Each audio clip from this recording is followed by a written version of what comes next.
আসসালামু আলাইকুম ওয়া রাহমাতুল্লাহি ওয়া বারাকাতুহু। আজকের এই আলোচনা সভার অন্তিম লগ্নে আপনাদের সামনে উপস্থিত হয়েছি একটি নির্দিষ্ট বিষয়ের উপরে কোরআনুল কারীম এবং হাদিস মুবারাকাকে সামনে রেখে বর্তমান পরিস্থিতিকে সামনে রেখে কিছু কথা শেয়ার করার উদ্দেশ্যে। আজকে যে বিষয়ে গুরুত্বপূর্ণ আলোচনা হবে, আলোচ্য বিষয় যে আমলে জান্নাতে ঘর পাওয়া যায়। কি বললাম বলেন তো? জান্নাতে ঘর পাওয়া যায়, এটা আপনাদের জানা আছে? চাচা, জান্নাতে যে ঘর পাবেন থাকার জন্য, মৃত্যুর পর পরকাল, অনন্তকাল যেখানে থাকবেন, ইন্টারনাল লাইফ, যে জীবনটার কোনো শেষ নেই, অন্তিম অনন্ত সময় ধরে যেখানে আপনি থাকবেন, সেখানে আল্লাহ সুবহানাহু ওয়া তাআলা আমাদের জন্য তিনি প্রস্তুত করে রাখবেন আগে থেকেই এমন কিছু ইবাদত, এমন কিছু আমল যে দুনিয়াতে পাথ হিসেবে রেখে যেতে পারেন। আল্লাহ সুবহানাহু ওয়া তাআলা জান্নাতে আপনার জন্য ঘর নির্মাণ করবেন। যদিও আজকে গোটা বিশ্ব জগৎ দেখা যায় আমরা ক্ষণস্থায়ী পৃথিবীতে এসেছি। আল্লাহ নবীর হাদিস অনুযায়ী সুনান তিরমিজি হাদিস না 3550 নম্বর হাদিস, শেখ আলবানী, শেখ শোয়েব আরনাউত, ইমাম যাহাবি রাহিমাহুল্লাহ তিনজন সনদকে সহিহ বলেছেন। আল্লাহ নবী বলছেন যে আমার উম্মতের গড় বয়স 60 থেকে 70। বলেন তো চাচা কত? আরো জোরে বলেন, কত বছর? উম্মতের গড় বয়স 60 থেকে 70। কেউ এর চেয়ে 2, 4, 5, 10 বছর বেশি বাঁচতে পারে, কেউ কমও বাঁচবে, কিন্তু মোটামুটি একটা গড় আয়ু হচ্ছে 60 থেকে 70 বছর। এই ক্ষণস্থায়ী জীবন, তারপরে আমরা মানুষ জাতি, আমরা কত হিংসা, কত বিদ্বেষ, আমরা চর্চার মধ্যে লিপ্ত আছি না? গোটা বিশ্ব জগতে আজ মুসলিম জাতি নির্যাতিত, নিষ্পেষিত, লাঞ্ছিত, বঞ্চিত, পদদলিত একটাই কারণ, শুধু ধর্মের কারণে। মানুষের মধ্যে হিংসা দিন দিন বাড়তেই চলেছে। মানুষ যত শিক্ষিত হচ্ছে, আর দিন দিন মানুষের মধ্যে হিংসা, বিদ্বেষ, ধর্ম নিয়ে লড়াই, মারামারি, ফিতনা, ফাসাদ এগুলো চলছে না বেশি? তাহলে আমরা কেমন শিক্ষিত হলাম? আমরা কেমন উন্নয়ন করলাম? 2025 সাল, এটা হচ্ছে AI এর যুগ। যারা যুবক তরুণ তারা আপনারা জানেন, আর্টিফিশিয়াল ইন্টেলিজেন্সের যুগ, মানে যেখানে আপনি যা মন চাই কয়েক সেকেন্ডের মধ্যে, কয়েক মুহূর্তে আপনি সেই জিনিসটাকে হাতের মুঠের মধ্যে আপনি পেয়ে যাবেন। মানুষটাকে গুগল, এই ওয়েবসাইটের যে গুগল যেটা আছে, এটাকে দেখে মানুষ হতবাক হতেন, বাবা গুগল চ্যাট থেকে নে বাবা, আরে যা লিখি তাই চলে আসে। এখন গুগলের চাইতে চ্যাট জিপিটি এটা অনেক ভয়ঙ্কর না? অনেক ভয়ঙ্কর না এটা? মানে গুগলে যখন সার্চ করেন, কিছু লিঙ্ক আপনাকে শেয়ার করে গুগল, আপনার চয়েস মতো কোনটা প্রয়োজন তথ্যকে যাচাই করে তারপরে আপনি সেগুলোকে কানেকশন করতে পারেন, নিতে পারেন। কিন্তু চ্যাট জিপিটিকে আপনি যা প্রশ্ন করবেন ডিরেক্ট উইথ রেফারেন্স সহ আপনাকে অ্যান্সার করে কি করে না? তো আমরা অন্ততপক্ষে বিজ্ঞান, টেকনোলজি এদিক দিয়ে আমরা অনেক উন্নত হয়ে গেছি, কিন্তু মানুষ, আমরা সেই আগেকার 2000, 4000 বছর আগে মানুষ যেমন এতটা বোকা, মানুষ যেমন হিংসুটে, ঠিক আমরা অমনটা রয়ে গেছি। আছি না ভাইজান? আল্লাহ সুবহানাহু ওয়া তাআলা মুসলিম উম্মাহকে তুমি এই কথাগুলো যা তৌফিক দান করো, সকলে বলি আমিন। সম্মানিত শুধু আলোচ্য বিষয় যে আমলে জান্নাতে ঘর পাওয়া যায়। আমাদের উম্মতের গড় বয়স কত বললাম? 60 থেকে 70। মুয়াত্তা ইমাম মালিক হাদিস নাম্বার 1145, কিতাবুস সাম, শেখ আলবানী সিলসিলা হাদিসে সহিহ হাদিস নাম্বার 1403 সনদকে সহিহ বলেছেন। আল্লাহ নবী একদিন বসে আছেন, আর আবু বকর রাদিয়াল্লাহু আনহু তিনি এসে আল্লাহ নবীকে বলছেন, ইয়া রাসূলুল্লাহ, আমাদের পূর্বের উম্মত যারা ছিলেন, নবী মুসা, দাউদ, সুলাইমান, ইউনুস, ইউসুফ, নবী আদম, এইসব উম্মতের হায়াত, তাদের জীবন, তাদের বয়স আল্লাহ অনেক দীর্ঘ দিয়েছিলেন। যে নবী নূহের ব্যাপারে আসছে যে তিনি কমপক্ষে 950 বছর উম্মতকে দাওয়াত দিয়েছে, তার মানে তাদের হায়াত অনেক লম্বা ছিল। 100 বছর, 200 বছর, 300 বছর তার হায়াত পেয়েছে, জীবন পেয়েছে।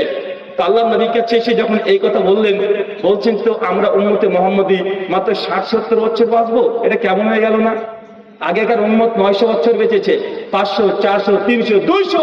তো তারা তো সময় বেশি পেয়েছে ইবাদত করার জন্য। তারা যত বেশি ইবাদতের সময় পেয়েছে, আমরা উম্মতে মুহাম্মদী ততটা সময় পাচ্ছি না। তো এটা আমাদের সাথে কেমন হয়ে গেল না?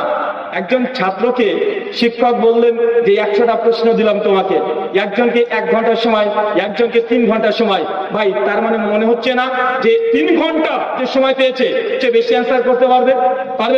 তো উম্মতে মুহাম্মদীর সঙ্গে এটাই হয়েছে। আগেকার উম্মত 100, 200, 500 বছর বেঁচেছে, মানুষগুলো তারা সময় পেয়েছে ইবাদতের বেশি, কিন্তু উম্মতে মুহাম্মাদি মাত্র 60 থেকে 70। আল্লাহ নবী বলছেন উম্মতে মুহাম্মাদির বিশেষ এক ফজিলত যে এই উম্মত একটা যদি নেকি করে, একটা যদি আমল করে, তার বদৌলতে আল্লাহ তাআলা 10 গুণ, 100 গুণ, 700 গুণ আল্লাহ আজর তার নেকি দিতে থাকেন। চলেন একটা উদাহরণ দেখেন। আগেকার উম্মত 1 রাকাত নামাজ পড়েছে, 1 রাকাতেরই নেকি পেয়েছে। 5 ওয়াক্ত নামাজ পড়েছে, 5 ওয়াক্তেরই নেকি পেয়েছে। কিন্তু উম্মতে মুহাম্মাদের তেমনটা নয়। চলেন একটা হাদিস দেখে আসি। সহিহ বুখারী কিতাবুল আযান হাদিস নম্বর 349, সুনান আবু দাউদ কিতাবুল জুমআ হাদিস নম্বর 1499। আল্লাহ নবী তিনি মেরাজে গেলেন, আল্লাহ সুবহানাহু ওয়া তাআলা নিয়ে চলে গেলেন। চাচা এই হাদিস জানা আছে? মেরাজে গেছেন নবী। এখানে একটা ভুল আকীদা আছে, আমাদের সঙ্গে প্রচলিত আছে যে আল্লাহ নবী মেরাজে গিয়েছেন। কথাটা এইভাবে নয়। আল্লাহ নবী মেরাজে গিয়েছেন মানে তার মন চেয়েছে, ইচ্ছে হয়েছে, তার এখতিয়ার ছিল, তার অধিকারভুক্ত ছিল, তাই তিনি চলে গেছেন। কথাটা এমনটা নয়। আল্লাহ সুবহানাহু ওয়া তাআলা নবীকে মেরাজে নিয়ে গিয়েছেন। যখন মেরাজে নিয়ে চলে গেলেন, অনেক ডিটেল ঘটনা আছে, বিস্তার বর্ণনা আছে, সেদিকে যাচ্ছি না। তিনি জান্নাত জাহান্নাম সমস্ত কিছু দর্শন করলেন ফেরেশতা জিবরিলের মাধ্যমে। আল্লাহ সুবহানাহু ওয়া তাআলার সঙ্গে কিছু কথোপকথন হলেন। আল্লাহ সুবহানাহু ওয়া তাআলা নবী মুহাম্মদ সাল্লাল্লাহু আলাইহি ওয়াসাল্লামকে 50 ওয়াক্ত সালাত দিয়েছিলেন। কত ওয়াক্ত জানা আছে না? সবার জানা আছে। এখান থেকে কিছু দলিল পেশ করব। এই হাদিস থেকে 50 ওয়াক্ত সালাত দিয়েছেন। আল্লাহ নবী যখন ফিরে আসছেন, 6 নম্বর আসমানে একজন নবী দাঁড়িয়েছিলেন। সেই নবীটার নাম কি? নবী মূসা আলাইহিস সালাম। নবীকে বলছেন যে ইয়া রাসূলুল্লাহ, আপনার উম্মতকে আল্লাহ কি দিয়েছেন, কি হাদিয়া, কি গিফট করেছেন? আমাদের নবী খুশি মনে বলছেন ফারাজা খামসিন সালাতান, আমার উম্মতের জন্য আল্লাহ 50 ওয়াক্ত সালাত দিয়েছে, নামাজ দিয়েছে। চাচা কত ওয়াক্ত বলেন তো? 50 ওয়াক্ত। 4 থেকে নেই ব্যাপার। উম্মত 5 ওয়াক্ত মসজিদে যায় না। 5 ওয়াক্ত তো দূরের কথা, প্রতিদিন 1 ওয়াক্ত সালাত আদায় করে না। মুসলমান শুধু জুমার দিনকে মোটামুটি যায়। আল্লাহ সুবহানাহু ওয়া তাআলা প্রথমে নামাজ ফরজ করেছিল 50 ওয়াক্ত। মুসা ইসলাম তো অবাক, কথা চলছে কিন্তু আসমানে, দুনিয়াতে নয়। কোথায়? আসমানে। মুসা নবী তখন বলছেন ইরজি ইলা রাব্বিক, হে নবী মুহাম্মদ সাল্লাল্লাহু আলাইহি ওয়াসাল্লাম, যান, ফিরে যান, আল্লাহর কাছে যান, রবের কাছে যান। আপনার উম্মত এত নামাজ পড়তে পারবে না, এত নামাজ পারবে না, যান, ফিরে যান। নামাজের কিছু অংশ কমিয়ে আনেন। আল্লাহ নবী আল্লাহর কাছে যায়, প্রার্থনা করে, দোয়া করে যে আল্লাহ, উম্মত তোমার 50 পারবে না, তুই কিছুটা কমিয়ে দাও। সহিহ বুখারী বর্ণনা 5 ওয়াক্ত কমিয়েছে। মুসনাদ আহমদের আমাদের আয়েশা থেকে আরেকটা রিওয়ায়াত আছে, ওটা সহিহ। 10 ওয়াক্ত প্রথম টানে কমিয়ে দিয়েছে, বিভিন্ন রিওয়ায়াত পাওয়া যায়, মানে কিছু কমিয়েছে। আল্লাহ নবী ফিরে চলে আসছেন। মুসা নবী আবার বলছেন যে কত কমিয়েছে? তো এত কমিয়েছে। ইরজি, যান, ফিরে যান, ইলা রাব্বিক, রবের কাছে যান। আপনার উম্মত তাও পারবে না। আল্লাহ নবী বারবার যায় আর আসে, যায় আর আসে। অবশেষে 5 ওয়াক্তে দাঁড়িয়ে গেছে। কত ওয়াক্ত আছে আর? নবী বলছেন 5 ওয়াক্ত। মুসা নবী বলছেন যান, আবার যান। আল্লাহ নবী বলছেন যে আমি লজ্জাবোধ করছি রবের কাছে যেতে, যে আমার উম্মত এই 5 ওয়াক্ত সালাত আদায় করতে পারবে না, আমি লজ্জাবোধ করছি। আল্লাহ সুবহানাহু ওয়া তাআলা জানিয়ে দিলেন উম্মতে মুহাম্মাদী যদি 5 ওয়াক্ত নামাজ আদায় করে, 5 ওয়াক্ত সালাত যদি কায়েম করে, আমি আল্লাহ এই উম্মতের জন্য 50 ওয়াক্ত নামাজ পড়ে যে নেকি, তার আমলনামায় সে নেকি লিপিবদ্ধ করে দেব। চাচা, একদিন নামাজ পড়বেন, 50 ওয়াক্তের নেকি পাবেন। হায়াত যদি আপনি 10 বছর পান, এটা 5 গুণ আল্লাহ করে দিয়েছেন। হায়াত যদি 50 হয়, কমপক্ষে আপনি আমল করার সুযোগ পাচ্ছেন 50 বছর, কিন্তু নেকি কামাচ্ছেন 250 বছরে। চিন্তা করতে পারছেন এটা কার ফজিলত? এই উম্মতে মুহাম্মাদীর ফজিলত। কেন? আমাদের হায়াত কম, কিন্তু নেকি মর্যাদা অনেক বেশি করে দিয়েছে। এই হাদিস থেকে কয়েকটা পয়েন্ট, কয়েকটা নুকতা বের না করলে নয়। চাচা বলেন তো, আকাশে কোন নবীর সঙ্গে কথা বলছেন?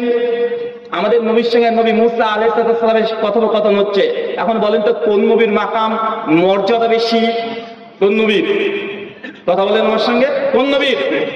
আর আমাদের সবের শেষ নবী আলাইহিস সালামের মর্যাদা বেশি। তার মানে হাদিস প্রমাণ করে কোন কোন সময় বড়রাও ভুল করতে পারে, বড়দের দ্বারা কোনো ত্রুটি বিচ্যুতি হতে পারে, আর ছোটরাও সেই সংশোধন ইসলাহ করে দিতে পারে। বড় হয়েছে বলে যে তার দ্বারা কোনো ভুল হবে না এমনটা নয়, এই হাদিস তার প্রমাণ। দ্বিতীয় হাদিস থেকে একটা শিক্ষা পাওয়া যায়। চাচা, এই হাদিস মোটামুটি গভীরভাবে দেখলে বোঝা যায় যে আল্লাহ নবী তিনি আলিমুল গায়েব ছিলেন না। আমাদের সমাজে কিছু মানুষ বলে না নবী আলিমুল গায়েব, নবী উম্মতের সব জানেন, তিনি ভূত ভবিষ্যৎ সব বোঝেন, পর্দার অন্তরে কি হচ্ছে এটাও জানেন, কার হৃদয়ে কি কথা চলছে সেটাও জানেন। এমন কিছু মানুষ আছে না? নাই, আছে। কিন্তু এই হাদিস প্রমাণ করছে নবী যে আলিমুল গায়েব না। কিভাবে? যদি নবী উম্মত প্রসঙ্গে তার সমস্ত গায়েবের খবর জানাই থাকতো, আল্লাহ যখন 50 দিয়েছিল তা আল্লাহকে ডিরেক্ট বলতেন যে ইয়ার আল্লাহ সুবহানাহু ওয়া তাআলা উম্মত তো 50 পারবে না, পাস করে দাও। বলতেন কি বলতেন না? যে তিনি উম্মতের খবর সমস্ত কিছু জানতেন, তার মানে বোঝা গেল আল্লাহর নবী তিনি সমস্ত বিষয়ে আলিমুল গায়েব ছিলেন না। অনেকের প্রশ্ন যে ভাইজান আমাদের নবী তিনি বুঝতে পারলেন না উম্মত 50 পারবে না, নবী মুসা কিভাবে বুঝে নিলেন? তাই তিনি কি আলিমুল গায়েব? একটা প্রশ্ন আসে কি আসে না? নবী বুঝলেন না, তাই মুসা নবী কিভাবে বুঝে নিলেন? এর উত্তর সহিহ বুখারীর হাদিসে আছে। কেন মুসা নবী আলাইহিস সালাম আমাদের নবীর প্রায় 1500 বছর আগে এই দুনিয়াতে তিনি এসেছিলেন। তিনি মুসা ফেরাউনের সময়কালে সেই সময়তে এসেছিলেন, উম্মতকে চড়িয়েছে। মুসা নবী দুনিয়ার অভিজ্ঞতা আসমানে কাজে লাগিয়েছে। এটা আলিমুল গায়েব না, এটা দুনিয়ার বাস্তব জ্ঞান তিনি আসমানে কাজে লাগিয়েছে। কথা কি আমার বোঝা যাচ্ছে? বুঝতে পারছেন তো? আচ্ছা, শেষ একটা পয়েন্ট, এই হাদিস থেকে কমপক্ষে 22 থেকে 24টি ইস্তেদলাল করা যায়। সবচেয়ে বড় মুক্তা এখানে লুকায়িত আছে এই হাদিসের মধ্যে। চাচা, এই হাদিস থেকে বুঝতে পারছি আমরা যে কোন নবী রাসূলকে আল্লাহ সুবহানাহু ওয়া তাআলা অধিকার দেন নাই শরীয়তের মধ্যে ইচ্ছা মতো কিছু প্রবেশ করাবে অথবা কিছু বের করে দিবে, মানে মন যা চায় নবীরা ইসলামে প্রবেশ করাবে বা বাতিল করবে, এটা নবীদেরকে আল্লাহ এই অধিকার দেয় নাই। কিভাবে বুঝতে পারলাম? আল্লাহ দিয়েছিল কত ওয়াক্ত নামাজ? কথা বলেন, 50। নবীর যদি অধিকার থাকতো যে শরীয়তের মধ্যে কিছু বাড়াবে বা কমিয়ে দিবে, তো আল্লাহর কাছে বারবার কি প্রয়োজন ছিল যাওয়ার? মুসা নবী আর আমাদের শেষ নবীদের জন্য আসমানে পরামর্শ করে আল্লাহ দিয়েছে 50, তো কিয়েছে উম্মত পারবে না। দুজন নবী পরামর্শ করে দুনিয়াতে পাপ নিয়ে আসতো, কিন্তু নবীরা করেনি। কেন? এই অথরিটি অধিকার আল্লাহ কোন নবীকে দেয় নাই, তাই বারবার আল্লাহর কাছে ফিরে যেতে হয়েছে। কিন্তু আমাদের উম্মার, মুসলিম উম্মার আলেমদের কি হয়েছে যে কোরআনে নেই, হাদিসে নেই, তারপরে বলছে আরে ভালো কাজ করলে ক্ষতি কি আছে না নাই? নবীদের যদি অধিকার না থাকে 50 ওয়াক্ত নামাজকে কমিয়ে পাস করা, বারবার আল্লাহর দরবারে যেতে হয় যে আল্লাহ কমিয়ে দাও। আর আপনি নিজেই স্বীকার করছেন যে ভাইজান একটা উদাহরণ দিই, কষ্ট পাবেন না। কষ্ট পাবেন নাকি? কষ্ট পেলে কি যায় আসে রে ভাই আমার? আপনি কষ্ট পান, আমি এটাই চাই। কারণ যতক্ষণ কষ্ট আপনি না পাচ্ছেন ততক্ষণ পর্যন্ত সত্য গ্রহণ করতে পারবেন না। কেন? হক এটা তিতো, অনেক বেশি তিতো। মুসনাদে আবি ইয়ালা হাদিস 3122 আল্লাহ নবী বলছেন হক সত্য, এটা তিতো, কিন্তু যে গ্রহণ করেছে তার কাছে সুমিষ্ট ফলের মতো, মানে মিষ্ট ফলের মতো স্বাদ। তার জন্য আপনি কষ্ট পাবেন এটা আমি দেখি না। আল্লাহ নবী আলাইহিস সালাম যে বললেন বা তার এই অধিকার আল্লাহ দেন নাই যে ইসলামের মধ্যে কোনো জিনিস ইচ্ছাকৃত বাড়িয়ে দিবে বা কমিয়ে দিবে। আমাদের সমাজে দেখবেন বাবা মারা গেছে, এরকম মানুষ আছে না? বাবা আপনার যদি মারা যায় সমাজে কি হয়? 3 দিন, 7 দিন, 11 দিন, 40 দিন মিলাদ হয়, বুট গোনা হয়, ছোলা গোনা হয়, আছে না নাই? সমাজে করে। 40 দিন একটা বড় জবাই করে দেয়, তারপরে কয়েক হাজার মানুষকে খাইয়ে দেয়। আর তখন ছেলেরা ভাবছে বাপের তো আমি মানে কাজ করে দিয়েছি, 40টা খানা দিয়ে দিয়েছি, ছোলা গুনে ফেলেছি, 1 লক্ষ বার, 1000 বার, 3-4টে হাফেজে হুজুরকে ডেকে নিয়ে এসে কোরআন মাজিদ পড়িয়ে দিয়েছি, 1 খতম, 2 খতম, 3 খতম দিয়ে দিয়েছি। আর ছেলে মনে মনে ভাবছে বাপ মা এখন জান্নাতে ফুটবল খেলছে। ভাইয়া মনে আছে না? কথা বলেন। হুজুর যারা এসেছিল কোরআন মাজিদ পড়তে, যে হুজুর এই যে বুট টুট ছোলাগুলো গুনেছিল কোন ব্যক্তির জন্য, আর একটু খোলা করে বলি, আপনার বাবা মারা গেছে, দেখবেন কিছু হুজুর আছে আপনাদের কানের কাছে ভন ভন করে, মাছি যেমন ভন ভন করে, আম যখন হয় দেখবেন মাছি ভন ভন করে। মানুষ যখন মারা যায় ওই সময় দেখবেন কিছু হুজুর আপনার বাড়ির আশেপাশে ভন ভন করে ঘুরে বেড়াবে, আর আপনার কাছে এসে সান্ত্বনা দেবে যে বাবা দেখ, সবার পিতা তো আর জীবিত থাকে না, সবার আব্বা তো জীবিত থাকে না, একদিন দুনিয়া থেকে চলে যেতেই হবে। এই দুনিয়াতে ক্ষণস্থায়ী, কুল্লু নাফসিন যায়কাতুল মাউত, 2-4টে কোরআনের আয়াত আপনাকে পড়ে শুনিয়ে দিবে। তাই ভাবো বাবা, তোমার বাবা চলে গেছে, তো কি হয়েছে? তো বাবার জন্য কিছু নেক আমল করতে হবে। তো হুজুর কি আমল করতে হবে? বলছে যে তোমার আব্বা কি কোরআন কখনো খতম দিয়েছে? বলছে আব্বা তো কোরআন পড়াই জানতো না। জারি সর্বনাশ, কোরআন পড়া জানতো না? না, তবে খতম দিতে হবে যে তো খতম কিভাবে দিবে? তোমার পরিবারের কেউ আছে যে কোরআন খতম রেডি করা আছে? বলছে আমার গোষ্ঠী 14 গোষ্ঠীর কেউ নেই। বলছে তাহলে তো খবর খারাপ, তাদের খবর খারাপ আছে। মানে হুজুর ভয় দেখাচ্ছে। যতক্ষণ মানুষের মধ্যে ভয় আপনি ভীতি কাজ না করাচ্ছেন, মানুষ ততক্ষণ পকেট থেকে টাকা বের করাবে না। দেখবেন আপনার স্ত্রীকে যখন আপনি হসপিটালে নিয়ে গেছেন, ডাক্তার দেখছেন যে আপনি স্ত্রীকে একদম হেঁটে হেঁটে সুস্থ স্ত্রীকে হসপিটালে নিয়ে গেলেন, 10 মাস কেবল 5 দিন, 9 মাস 14 দিন বয়স গর্ভবতী মেয়েটা আপনার স্ত্রী, ডাক্তারকে আপনাকে আগেই ভয় দেখিয়ে দিবে। কি বলে জানেন? আপনার স্ত্রীর তো পানি শুকাতে শুরু হয়ে গেছে, বলে না? আগে বলবে পানি শুকাতে শুরু হয়ে গেছে, এরপর বলবে আরে সর্বনাশ, প্রেশারটা হাই হয়ে যাচ্ছে, আরে এর তো মানে পানি মানে এতই স্বল্পতা, একে বেশি দিন রাখা যাবে না, আগামী 24 ঘন্টা মধ্যে সিজার করতে হবে, নচেত মা অথবা বাচ্চা দুজনের মৃত্যু হয়ে যাবে। ভাই বলে কি বলে না? বলে বাচ্চা উল্টে গেছে। কেন? ডাক্তার খুব ভালো সাইকোলজি বুঝে, মানুষের মস্তিষ্ক নিয়ে তারা গবেষণা করেছে, তারাও জানে মানুষকে যখন তখন ভয় না দেখাবেন ও দ্রুত পকেট থেকে টাকা বের করতে রাজি হবে না। তখন আপনি একজন ছেলের বাবা, আগত ছেলের সন্তান, তখন আপনি কি বলবেন? ডাক্তার বাবু যা লাগে তাই হবে। আপনি দ্রুত রাতারাতি আপনি অপারেশনের ব্যবস্থা করেন, সিজারের ব্যবস্থা করেন, বলবে বেশি লাগবে না, 17,000 টাকা হলেই হয়ে যাবে। এই কথা বলার পরে যখন আপনি হসপিটালে বের করে নিয়ে যাবেন, 40,000 টাকা বিল তুলে ছেড়ে দিয়েছে। বলছেন এইটা প্রবলেম। ডাক্তার বাবু, আমি সব ডাক্তারকে বলিনি বাবা, ডাক্তার সবগুলোকে বলিনি। নচিকেতার একটা গান আছে না? নচিকেতা একটা গান করেছিল এই বিষয়ে ডাক্তারদেরকে নিয়ে। তো ডাক্তার বলতে সবাইকে বলছি না, ডাক্তারদের মধ্যে সবাই খারাপও না, অনেক ভালো ভালো ডাক্তারও আছে। তবে যখন সিংহভাগ এই মেডিকেল বিষয়টাকে বিজনেস করে নেয়, তখন আমাদের বলতে হবে কি হবে না? আমরা জানি হুজুরদের মধ্যে বেশ কিছু বদমাশ হুজুর আছে, তার মানে এই নয় যে সব হুজুরদেরকে আমরা খারাপ বলছি। খারাপ বলি, কথা বলেন না। যখন মিনিমাম হয় তখন এটার সংখ্যা আমরা ধরি না, ম্যাক্সিমাম এই জায়গাতে চলে যায়, তখন আমাদেরকে বলতে বাধ্য হতে হয়। তার মানে আপনাকে এতক্ষণ বুঝালাম, এটা যতক্ষণ মানুষের মধ্যে ভয় ঢুকাতে না পারছেন, ততক্ষণ টাকা বের করবে না। তো হুজুরও বুঝে নিয়েছে, এখন ছেলের বাপ মারা গেছে, ছেলেকে ভয় দেখাও। কিভাবে ভয় দেখাবে? এদেরকে কোরআন মাজিদ, বলছে তোর তাহলে কোরআন মাজিদ তোর মুখস্থ নেই না? কোরআন তো মুখস্থ নেই। বলছে তাতে কঠিন অবস্থা হবে রে। তো হুজুর কি করতে একটু বলেন, আপনি বলেন। বলছে কোরআন মাজিদ অন্তত একটা তো খতম দিতে হবে। বলছে কিভাবে দেবো তাহলে? বলছে টেনশন করিস না, তোর বাবা তোমার বন্ধু মানুষ ছিল, লোকটা খুব ভালো ছিল, নামাজ পড়তো না তাই। এটা যে হুজুর বলছে লোকটা খুব ভালো ছিল, তবে নামাজ পড়তো না তাই। মানে নামাজ পড়ে না, এখন ভালো হুজুরের কাছে। এখন হুজুর তখন বলছে চিন্তা করিস না, এই রমজান মাসেই আমি 3 বার কোরআন মাজিদ খতম দিয়েছি, 3টা আমার স্টপ করা আছে একদম। তো তুই যদি চাস তোর বাবার নামে একটা খতম দিয়ে দেবো। বলছে হুজুর তবে দিয়ে দেন। বলছে তবে দেখ 3 দিন এই মানে এই খতম করতে কমপক্ষে 10 দিন সময় লাগে, অনেক কষ্ট হয়। তো এইভাবে আচ্ছা কিছু হাদিয়া দিস। তো হুজুর কত দিতে হবে? দিস, যা ইচ্ছা দিস। তো হুজুরের সঙ্গে 2000 টাকা কন্ট্যাক্ট হয়েছে। হুজুর তখন 2000 টাকা পকেটে ভরে তখন বলছে তোর বাপের নাম বল, বাপের নাম, তার বাপের নাম বল, তার বাপের নাম বলেছে। এখন হুজুর চোখ বন্ধ করে কি কি বিড়বিড় করে বলেছে, বলে 3টা চলে খুব বলছে তোর বাপের নামে বসিয়ে দিলাম। এটা হচ্ছে ওয়াইফাই হুজুর। কি হুজুর, কথা বলেন? মানে উনি কথা না বল, বাপের আমল নয় চলে গেছে। চিন্তা করতে পেরেছেন? মানে সমাজে এটা মানুষকে ভয় যতক্ষণ না দেখাচ্ছে, তত মানুষ পকেট থেকে টাকা বের করবে না। এই চলন্ত দৃষ্টান্ত আপনি শত শত পেয়ে যাবেন। আপনার ছেলে দেখা যাচ্ছে যে রাত্রে হিসু করে দেয়, হিসু বোঝেন তো, মানে প্রস্রাব করে দেয়। এখন মাঝে মধ্যে কান্নাকাটি শুরু করে দেয়।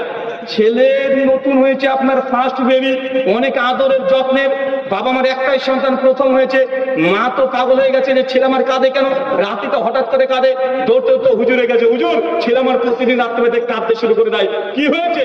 হুজুর তখন বলে বাপরে বাপ, জিনের আস্থার আছে তোর ছেলের উপরে। হুজুর কিছু বুঝেনি, এখনো ফু দিয়ে ঝাড়ফুঁক করে অর্থাৎ তাবিজ দিয়ে টাকা ইনকাম করবে। কথা বুঝতে পারছেন? যাতে ছেলের কিছুই হয়নি, ছেলের পেটে হয়তো একটু গ্যাস হয়েছে বা একটু ব্যথা পেয়েছে কোন জায়গাতে, আমি হুজুর এটা নিয়ে ব্যবসা করছি, এমন আছে না নাই? আছে।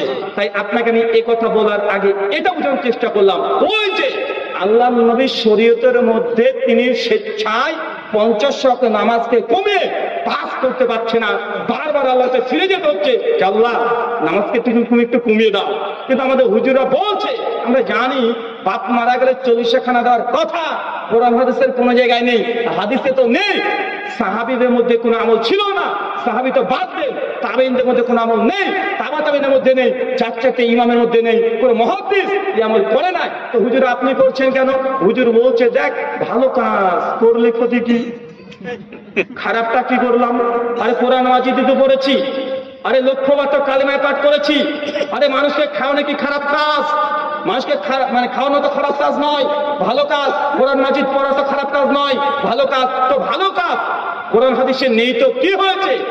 ভাইজান, ওই যে ইসলাম, এটা শরীয়ত, এটা আপনার ভালো হবে, 5 পয়সা যায় আসে না। চাচা বলেন তো, নামাজ পড়া ভালো কাজ না খারাপ কাজ? ভালো। পৃথিবীর কোন মুসলমান বলতে পারে নামাজ পড়া খারাপ কাজ? না। দেখেন, আপনি বলবেন। চাচা, মাগরিবে ক রাকাত নামাজ পড়েন? ফরজ 3 রাকাত। 3 রাকাত পড়েন তো? জি। কেউ যদি বলে 3 রাকাত, আরে জোহর বললাম 4, আসর বললাম 4, এশা বললো 4, মাগরিব বাবা মাঝখানে তুই কেন 3 হবি, তোকেও 4 করে দিলাম, স্বেচ্ছায়। চাচা বলেন তো, নামাজ হবে না বাতিল? কেন রে ভাই? আরে 1 রাকাত নামাজ আল্লাহর জন্য বলেছে, একদম সহিহ হাদিস মোতাবেকই বলেছে। 1 রাকাত নামাজ অতিরিক্ত পড়েছে, ওতে আত্মীয়ত দুরূদ তাশাহুদ আরেকটা হয়েছে, আল্লাহ তাসবিহ পাঠ হয়েছে, কোরআন মাজিদ পাঠ করা হয়েছে। ভাই বলেন তো, কোনটা খারাপের মধ্যে? কোনটা খারাপ বলেন? নামাজ পড়া কোন ভালো না খারাপ? কেন শরীয়ত বিরোধী ভাই? নামাজ পড়া কি খারাপ? নামাজ পড়া দলিল কি নাই? দলিল তো আছে, দলিল তো 3 অক্ষর আছে না? 3 রাকাতের আছে। তার মানে আপনি বোঝাতে চাচ্ছেন যে ভালো কাজ যদি অতিরিক্ত বেশি বেশি করে দেন, ওই ভালোটার ভালো থাকে না, ওটা খারাপ হয়ে যায়। চাচা, সুন্নাতে খাতনা বুঝেন? মানে মুসলমানে আপনার ভাষায়, এখন এটা ভালো কাজ না খারাপ কাজ? ভালো। নিঃসন্দেহে ভালো কাজ। এটা হাজাম যখন আসবে বলবেন একটু বেশি করে করে দাও। বলেন তো, সুন্নাত যদি বেশি করে করতে যায়, এখন তার কি হবে? ওর ফরজ বাতিল, মানে বিয়ে তো জিন্দেগিতে হবে না, আর হলো বউ ভোরবেলাতে পালাবে বাসর হাতে। মানে আপনাকে আমি এটা বোঝানোর চেষ্টা করছি বারবার, যে ইসলাম শরীয়তটাকে বোঝার চেষ্টা করেন, যে মন চাইলো আপনি অতিরিক্ত ইবাদত করে দিবেন, এটা ইসলাম না। মা আতাকুম রাসূলু ফাখুযুহু ওয়া মা নাহাকুম আনহু ফান্তাহু। আমার নবী তোমাকে যতটুকু দিয়েছে ততটুকু তুমি গ্রহণ করো, যা দেয় নাই এটাকে বর্জন করে দাও, ছেড়ে দাও। সূরা হাসর সূরা 59 আয়াত 7 মধ্যম অংশের আয়াত। তার মানে আপনাকে এতক্ষণ বুঝালাম, সমাজে কি চলছে এটা গুরুত্বপূর্ণ নয়, এটা ভালো কাজ, এটা গুরুত্বপূর্ণ নয়। কিছুদিন আগে শবে বরাত গেল, আপনাদের এই এলাকার একজন হুজুর ছিলেন, নাম আমি নিচ্ছি না, উনি বলছেন, যেহেতু আহলে হাদিসরা বলেছেন শবে বরাতে হালুয়া রুটি খাওয়া বেদাত, এ কথা দেয় কি দেয় না কথা বলেন? তো হুজুর তখন এই এলাকার, নাম বলছেন, আপনারা চিনেন, খুব ভালোভাবে জানেন, আপনাদের এলাকারই সন্তান, এই জন্য পাশে। উনি তখন বলছেন যে হালুয়া রুটি খাওয়া বেদাত। হালুয়া রুটি খাওয়া কি বেদাত? আরে হালুয়া রুটি এটা খাবার, এটা আবার হারাম হয় কি হবে? এখন আহলে হাদিসদের ফতোয়া যে শবে বরাতকে কেন্দ্র করে আপনি এই দিনে খেতে হয় মনে করে খাচ্ছেন, খাওয়াটা সবের কাজ, মুস্তাহাব, শরীয়তে বলে ঢুকে নিয়েছেন, এই জন্য আপনাকে বেদাত ফতোয়া দেওয়া হয়েছে। কিন্তু তাদের মগজে ঢুকছে না, সাধারণ মানুষকে বোঝাচ্ছে যখন হালুয়া রুটিতে কি এমন আছে, সবই তো হালাল, তো এটা বেদাত কেন হবে, এটা হারাম কেন হবে? আবার বলছে কেউ যদি 16 তারিখে খায় বা আজকের দিনে খাই তাহলে কি বেদাত হবে? হবে না। বলছে আহলে হাদিস তারাও তো খায়, 12 মাস তারা এই হালুয়া রুটি খাচ্ছে, কিন্তু শবে রাত্রিতে হালুয়া রুটি আমরা সুন্নিরা খাই বলে আমাদেরকে বেদাতি বলবে, এটা তো মানা যায় না। এটা তার যুক্তি। চাচা একটু বুঝাই, আপনাকে বুঝবেন। ধরেন আপনার একটা ফলের দোকান আছে, একজন হিন্দু পণ্ডিতজি গিয়ে বলছে যে দাদা 4টে কলা দেন, 4টে অ্যাপেল দেন, বেদানা দেন, মোটামুটি 8-10 টাকার ফল নিয়ে নিয়েছে আপনার কাছ থেকে। সঙ্গে সঙ্গে নিয়ে গিয়ে দেবী দুর্গার সামনে গিয়ে একদম গায়ত্রী মন্ত্র পাঠ করছে, থালাতে নিয়ে ফলগুলোকে, ওম ভূর্ভুবঃ স্বাহা তৎসবিতুর্বরেণ্যং ভর্গো দেবস্য ধীমহি ধিয়ো না প্রচোদয়াৎ ওম ভূর্ভুবঃ স্বাহা। 3টে পরপর ফু দিয়েছে প্লেটের উপরে ফলের। এখন এই ফলগুলো নিয়ে যদি আপনার দোকান থেকেই কিনেছি, আপনি যে মুসলিম, যেটা আপনার সামনে গিয়ে বলেন দাদা নেন আপনার দোকান থেকে তো কিনেছি, একটা কলা খান, বলেন তো উনি খেতে পারবেন কি পারবেন না? চাচা পারবেন না পারবেন না? পারবো না। কথা বলে না, পারবেন কি পারবেন না? পারবো না। কেন কলা খাওয়া হারাম নাকি? হ্যাঁ বুঝতে পারলেন না মনে হয়। কলা খাওয়া কি হারাম? হ্যাঁ। আপেল খাওয়া কি হারাম? হ্যাঁ। আরে এটা জায়েজ, আপনি খাবেন, অবশ্যই খান, কোনো সমস্যা নেই। তাহলে এই ফলটা, এই কলাটা কি এমন ঘটে গেল যেটা খাওয়া যাবে না? কিছুই ঘটেনি, মাঝখানে শুধু মন্ত্র পাঠ হয়ে গেছে। কি হয়েছে? মন্ত্র পাঠ হয়ে গেছে। এটা প্রসাদ তৈরি করে দিয়েছে, ভোগ তৈরি করে দিয়েছে। এইটা যে মুসলিম বিশ্বাসের জন্য এটা খাওয়া বৈধ নয়। ঠিক একই ভাবে চাচা ওই যে বেরাতি অনুষ্ঠান যেগুলো হচ্ছে, অনেকে বলে আমি 40-এ বিশ্বাস করি না, কেউ দাওয়াত দিয়েছে খেতে পারবো খাবারটা, যখন বোঝে যে না দাদা আপনি যেতে পারবেন না, খেতে পারবেন না, বলছে আমি ওই নিয়েতে খাবো না, আমি ভাত হিসাবে খাবো। তো আপনি পুজোর প্রসাদ যেটা এখন কলা হিসাবে খান, কাজ হবে? হ্যাঁ, তার মানে আপনাকে আমি এটা বোঝানোর চেষ্টা করলাম, খাবারে কোনো দোষ নেই, খাবারটা কি উদ্দেশ্যে করা হচ্ছে এটা হচ্ছে গুরুত্বপূর্ণ। আল্লাহ সুবহানাহু ওয়া তাআলা আপনাদের বোঝার তৌফিক দান করুক, চলে পড়ি আল্লাহুম্মা আমিন। সম্মানিত সুধীর, আলোচ্য বিষয় যে আমলে জান্নাতে ঘর পাওয়া যায়। পৃথিবীতে 3 জন মানুষ আমি কোরআন সুন্নাহ ঘেটে ঘেটে সেই সনদে পেয়েছি, যারা দুনিয়ায় রাস্তায় চলাচল করছিল, জীবিত ছিল, অথচ আল্লাহ জান্নাতে আগে থেকেই তাদের জন্য ঘরকে রেডি করে রেখে দিয়েছিল। কয়জন? 3 জন। আচ্ছা আরো জোরে, কয়জন? 3 জন। 3 জন। এই 3 জন ব্যক্তির নাম বলতে পারবেন? কে পারবেন? একজন হাত তোলেন তো। প্রশ্ন বুঝতে পারেননি? 3 জন। দেখেন মায়েরা কি গল্প করছে, অনেকদিন পর আজকে পেয়েছে তারা। বলছে এত সুন্দর মসজিদ কোনদিন পাওয়া যায়নি, গল্পের জন্য সুন্দর একটা জায়গা, প্লেস। মানে ওরা সব জায়গাতে এখন চলবেই, সব জায়গাতে, মানে এদের কোনটা মসজিদ, কোনটা মাদ্রাসা, কোনটা রাস্তা দেখার দরকার নেই। গল্প যে পেটে কত থাকে এদের, মানে এটা হিসেবের বাইরে। চাচা কি প্রশ্ন করেছি? 3 জন মানুষ দুনিয়াতে জীবিত ছিল, অথচ আল্লাহ সুবহানাহু ওয়া তাআলা জান্নাতে 3 জনের জন্য ঘর রেডি করে রেখে দিয়েছিল। সে 3 জন ব্যক্তির নাম বলতে পারবেন? আরে ঠিক একটা একটা করে বলতে হবে, একজনই 3 জনের নাম বলতে পারবেন? আচ্ছা যদি বলতে পারেন 300 রুপি 3টে গান্ধী দেবো, মানে 300 টাকা 3 জনের পেছনে, বলতে পারবেন? কে বললো সামনে? আপনি দাঁড়ান, সবাইকে ধরবো, আপনাকেও ধরবো। বিয়ে করেছেন? করেছেন তো ঠিক আছে। তাহলে যারা বিয়ে করেনি তারা মিসকিন, এরা হচ্ছে গরিব। বলেন 1 খাদিজাতুল কুবরা, 2 আসিয়া, 3 ওমর ইবনুল খাত্তাব। মাশাআল্লাহ। আচ্ছা ঠিক বলেছো, আমি মাশাআল্লাহ বললাম, এরা ভাবছে ঠিকই হয়েছে মনে হয়। আচ্ছা আরেকজন ওখান থেকে কে বলবেন? আপনি? আচ্ছা উনি ঠিক বলেছেন না ভুল বলেছে? ঠিক বলে দিয়েছে। আচ্ছা কেউ চ্যালেঞ্জ করবেন নাকি? ঠিক বলেছে না? তা 300 টাকা পেয়ে গেছে তো, আসেন। 300 টাকা লাগি দেওয়া। না না, একদম ক্যাশ অন ডেলিভারি, মানে সরাসরি। 200 টাকা আছে? দেখেন তো 200 টাকা আছে না? না এক কাজ করেন, 200 টাকা মসজিদে দিয়ে দেন আর 300 টাকা ভাইকে দেন।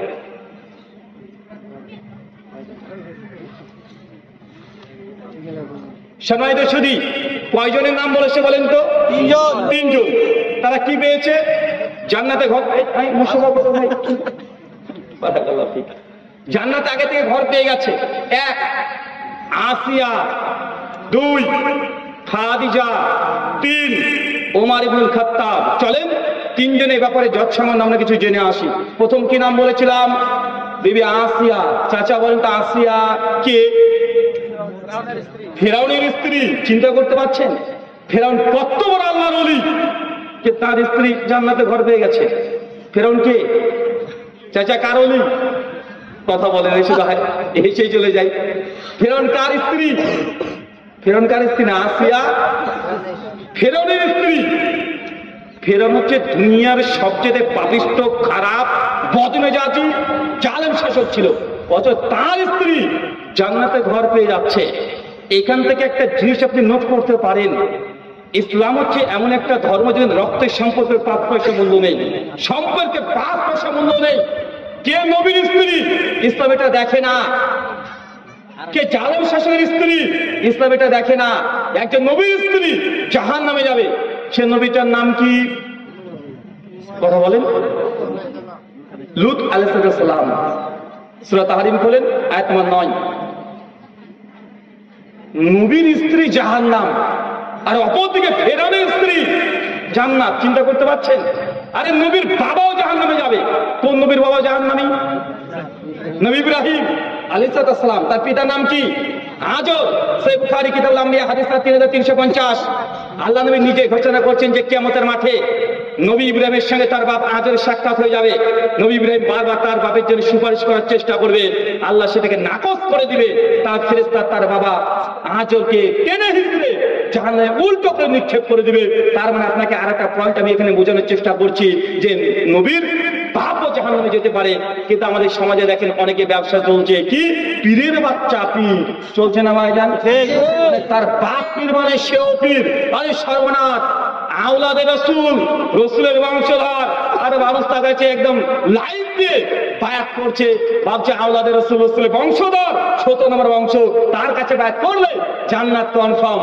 দেখবেন একজন আওলাদে রাসূল কোরআনে আছে, নবী নূহ আলাইহিস সালাম। তার সন্তানের নাম কি? কথা বলেন না কেন রে ভাই? এলাকা থেকে মারা গেছে। তো আপনাদের এই মাঝে কথা স্টপ করে দিচ্ছেন। নূহের সন্তান কেনান, বলেন তো জান্নাত যাবে না জাহান্নাম? জাহান্নাম। দেন আওলাদে রাসূল ডাইরেক্ট আওলাদে রাসূল জাহান্নামে যাচ্ছে। মানে আপনাদেরকে আরেকটা এখানে নোট করতে বলছি যে কে কত বড় আল্লাহর ওলি এটা গুরুত্বপূর্ণ নয়। ইসলাম রক্তের সম্পর্কে 5 পয়সা মূল্য দেয় নাই। যার আমল আছে, যার ঈমান আছে, সে যদি ফেরাউনের স্ত্রী হয় তারপরে সে জান্নাতে হতে পারে। আর কার যদি ঈমান না থাকে, নবীর সন্তান হলেও জাহান্নামে যেতে পারে। কোরআনের জলজন্ত আয়াত দ্বারা প্রমাণিত হয়। মুসনাদে আবি আলা হাদিস না 6411 আল্লাহ নবী বলছেন, হাদিস বর্ণনা করছেন, নবী মুসা আলাইহিস সালামের কালেমা যখন আসিয়া যখন পড়ে নিলেন আর ফেরাউন জানতে পারলেন যে তার স্ত্রী ইসলাম গ্রহণ করে ফেলেছেন, ফেরাউন সঙ্গে সঙ্গে তার স্ত্রীকে জেলখানায় বন্দী রেখে প্রতিদিন সকাল আর সন্ধ্যায় 100-200 করে বেত্রাঘাত দিয়ে তাকে আঘাত করতো। আর আসিয়া বারবার চিৎকার মেরে আল্লাহর কাছে দোয়া করতো, হে আমার প্রতিপালক, দুনিয়াতে ফেরাউনের এই অট্টালিকা রাজপ্রাসাদের প্রয়োজন নেই। আল্লাহ, তোমার জান্নাতে আমার জন্য ঘর প্রস্তুত রাখো। সূরা তাহরিম 66 আয়াত নম্বর 11-তে কোরআন মাজিদে আল্লাহ নবীকে জানিয়ে দিয়েছেন আল্লাহ সেই দিন আসিয়ার এই দোয়াকে আল্লাহ কবুল করেছিলেন। আর আবু হুরায়রা রিওয়ায়াত মুসনাদে আবি আলাতে আসছে, আসিয়া যখন মৃত্যুর শয্যায় শায়িত, ফেরেশতারা তার সামনে জান্নাতে কোন ঘরটা আসিয়া পাবে সেটা এক ঝলক তার সামনে দেখেও দিয়েছেন। চিন্তা করতে পারছেন? আসিয়া জীবন্ত অবস্থায় দুনিয়াতে মৃত্যুর আগে জান্নাতে কোন ঘর পাবে এটা এক দৃষ্টি তাকে দেখানো হয়েছে। এখন আপনার কাছে আর প্রশ্ন, বলতো আসিয়া কি এমন ইবাদত করেছে, কি এমন আমল করেছে যে জান্নাতে ঘর পেয়ে গেছে? এক আল্লাহর ইবাদত করেছে। আর 2, মাশাআল্লাহ, এক হচ্ছে তাওহীদ। তাওহীদের উপরে মৃত্যু অবধি অটল ছিল। আর 2 নম্বর মায়েদের উদ্দেশ্যে কথা, যে ফেরাউন হচ্ছে পৃথিবীর সবচেয়ে নিকৃষ্ট জালেম। এখন ফেরাউনের স্ত্রী আসিয়া এই জালেম স্বামীর সংসার করছে, কোনো অভিযোগ নেই, কোনো অভিযোগ করছে না। আর আমাদের মা বোনদেরকে দেখেন, একটু যদি স্বামীর সঙ্গে 19-20 হয়ে যায়, চাচা আমি জানি আপনার বিয়ে করার পর 30 বছর হয়ে গেল, আজকে যদি আপনার চাচির সঙ্গে যদি আজকে আপনার ঝামেলা হয়, ডিরেক্ট আপনার মুখের উপরে চাচি দেখেন বলে দিবে যে তোমার সঙ্গে 30 বছর ধরে সংসার করছি, জীবনে তুমি আমাকে ভালো রাখলে না, জ্বালিয়ে পুড়িয়ে শেষ করে দিলে। চাচা বলে কি বলে না? বলে। এবছর বাংলাদেশে প্রোগ্রাম করতে গেছিলাম, কোন জেলায় মনে পড়ছে না, আলোচনার শেষে একজন যুবক তরুণ নতুন বিয়ে করেছে, 7-8 বছর হয়েছে, ওটা প্রশ্ন লিখেছে যে রুহুল আমিন ভাই একটা মাসলা দেন। তো কি মাসলা দেবো? বলছে আমি স্ত্রীর সঙ্গে যখন একটু ঝামেলা হয়, একটু যদি দ্বন্দ্ব হয়ে যায়, মনোমালিন্য হয়ে যায়, আমার স্ত্রী বারবার এই কথা বলে যে আমি বলে তোমার সংসার করে গেলাম, অন্য কোনো মেয়ে হলে না জিন্দেগিতে তোমার ভাত খেত না। এখন বলেন তো এই বলতে তালাক দেওয়া যাবে? তার প্রশ্ন শুনেছেন? মানে কত কষ্টে আছে বেচারা। বলছে আমার স্ত্রীর সঙ্গে একটু ঝামেলা হলে কমপক্ষে 10-12 বার এই কথা আমি শুনেছি, আর যখন এই কথা বলে মানে রক্ত ঠিক থাকে না, মনে হয়েছে তালাক দিয়ে দিই। বারবার আমাকে এই কথা বলে যে আমি বলে তোমার সংসার করে গেলাম, অন্য কোনো মেয়ে হলে জিন্দেগিতে তোমার ভাত খেত না। এখন বলেন এই বউকে তালাক দেওয়া যাবে কি যাবে না? আচ্ছা, এই সমস্যায় কে কে আছেন? হ্যাঁ? সবাই আসছে, মানে সবাই আসামি, মানে মোটামুটি সবাই শুনেছেন নাকি এই কথা? মানে এটা কমন, এই কমন ডায়লগ। আমি তখন বলছি যে বেচারাকে, যে খুব টেনশনে আছে বেচারা, খুব কষ্টের মধ্যে আছে। আমি বললাম যে ভাই, আমি তালাকের ফতোয়া দিতে পারবো না বাবা, আর আমার তালাকের ফতোয়া পেয়ে যদি তুমি বউটাকে তালাক দিয়ে দাও, তোমার বউ প্রতিদিন আমাকে ভিডিও ক্যামেরাতে দেখবে, ইউটিউবে গিয়ে দেখবে, আর আমাকে গালিগালাজ করবে যে এ হুজুর আমার বিয়েকে বাতিল করেছে, তালাক দিয়েছে। আমি ওর মধ্যে যেতে চাচ্ছি না, তবে মাসলাতে তোমাকে দিয়ে যায়। তোমার বউ যদি এরপরে বলে, যখন এই কথা বলবে যে আমি বলে সংসার করলাম, অন্য কোনো মেয়ে হলে পারতো না, কানে কানে বউকে গিয়ে একবার বলে দিবে দ্বিতীয় একটা চান্স নিয়ে দেখি, একটু দাও দ্বিতীয় চান্স। তুমি বারবার বলছো যে অন্য কোনো মেয়ে নাকি সংসার করতে পারবে না, তোমাকে তালাক দিয়ে যদি দিই তুমি তো বাপের বাড়ি চলে যাবে, আমি দ্বিতীয় স্ত্রীর সঙ্গে সংসার করবো, তুমি তো দেখতে পাবে না, তো তুমি এই ঘরে থাকবে, আর মাস দ্বিতীয় বউটা পাশের ঘরে থাক, তুমি দেখো আমি সংসার করতে পারছি কি পারছি না। এই কথাই একবার বলে দেন, জিন্দগিতে আপনার স্ত্রী আপনাকে ভুল করেও মরে যাবে, তারপর আপনাকে এই কথা দ্বিতীয়বার শোনাবে না। ওষুধ পেয়েছেন তো নাকি? হ্যাঁ, কোন দিকে যাবে? যদি এই কথা বলেছে, এই কথা একটা চান্স নিতে দাও, দ্বিতীয় একটা চান্স নিই, জিন্দগিতে এই কথাটা আর বলবে না। তো আসিয়া এত বড় ধৈর্যশীল নারী, যে ফেরাউনের স্ত্রী হওয়ার পরেও জিন্দগিতে ফেরাউনের বিরুদ্ধে সাংসারিক জীবনে কোনো অভিযোগ এনেছে, কোরআন সুন্নাহ থেকে প্রমাণিত নয়। মায়েদের উদ্দেশ্যে এই কথা, এই দুনিয়াতে এসেছেন মাত্র 20-30টা বছর, এই 20-30 বছর স্বামী সংসার করবেন, একটু ধৈর্য ধারণ করেন, একটু সবর করেন। আমি জানি আপনার স্বামী আপনার উপরে অন্যায় করে, জুলুম করে, একটু সবর করেন, ইনশাআল্লাহ আপনার জন্য জান্নাতে ঘর অপেক্ষা করছে। আল্লাহ সুবহানাহু ওয়া তাআলা মায়েদেরকে তুমি সবর ধৈর্য ধারণ করার তৌফিক দান করো, সকলে পড়ি আমিন। দ্বিতীয় খাদিজাতুল কুবরা, সহিহ বুখারী 3820 নম্বর হাদিস। আল্লাহ নবী বলছেন, হঠাৎ দেখছি ফেরেশতা জিবরিল একদিন আমার ঘরে চলে এসেছে, এসে তখন বলছেন, ইয়া রাসূলুল্লাহ, ওই যে আপনার স্ত্রী আসছে খাদিজা, হাতে খাবারের পাত্র আছে, তাকে বলেন আল্লাহ আসমান থেকে খাদিজার জন্য সালাম পাঠিয়েছে, এবং এটাও বলে দেন আমি জান্নাতে এই খাদিজার জন্য এত চকচকে ঘর দেখলাম, যার ভেতর থেকে বাইরে দেখা যায় আর বাইরে থেকে ভেতর দেখা যায়। খাদিজার জন্য আল্লাহ আগে থেকে ঘর রেডি করে রেখে দিয়েছে। চাচা বলেন তো দ্বিতীয় মানুষটার নাম কি? কি নাম? খাদিজাতুল কুবরা। ইনিকে আমাদের নবীর তিনি প্রথম স্ত্রী, তিনি জান্নাতে আগে থেকে ঘর পেয়ে গেছে। তিন, ওমর ইবনুল খাত্তাব, সহিহ বুখারী 3242 নম্বর হাদিস।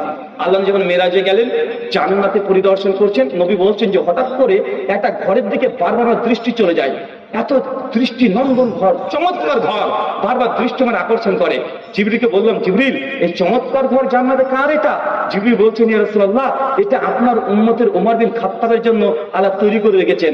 আল্লাহ নবী এসে উমরকে এই কথা বলছেন, ওমর বিন খাত্তাব হাউ মাউ করে শিশুদের মতো কাঁদাকাটি করতে শুরু করে দিয়েছে। চিন্তা করতে পারছেন, সাহাবী জান্নাতে ঘর পেয়ে গেছে শুনেই কাঁদাকাটি করছে, আর মুসলিম উম্মাহ জাহান্নামের আযাবের কথা বললেও আপনার চোখ থেকে বিন্দু পরিমাণও পানি বের হয় না। এরকম আছে না নাই? আছে। অনেকে আবার এখানে বলবে, বলে এই হুজুরদের কাজ শুধু এই জান্নাত, জাহান্নাম, কবর আযাব এগুলো নিয়ে কথা বলা। এই কবর আযাব হয় হুজুরের বাপ থেকে এসেছে নাকি? এই কথা বলে কি বলেন? কথা বলেন, বলে এই যে কবরে আযাব হয় হুজুর আপনি দেখেছেন, আপনার বাপ দেখেছেন? আরে আপনার এই আমাদের এখানে কতগুলো কবর, জিন্দেগিতে তো একটা আযাব হতে দেখলাম না, তো আপনার কবরে আযাব এইসব কেচ্চা কাহিনী ঠাকুমার জুলি কোথা থেকে পেয়েছেন? অনেকেই কথা বলে, বলে না। একজন বলছে যে রুহুল আমিন ভাই, আমি কবর আযাব বিশ্বাস করি না, মুসলমান, বলছে কবর আযাব বিশ্বাস করি না। আমি কেন, কারণ কি?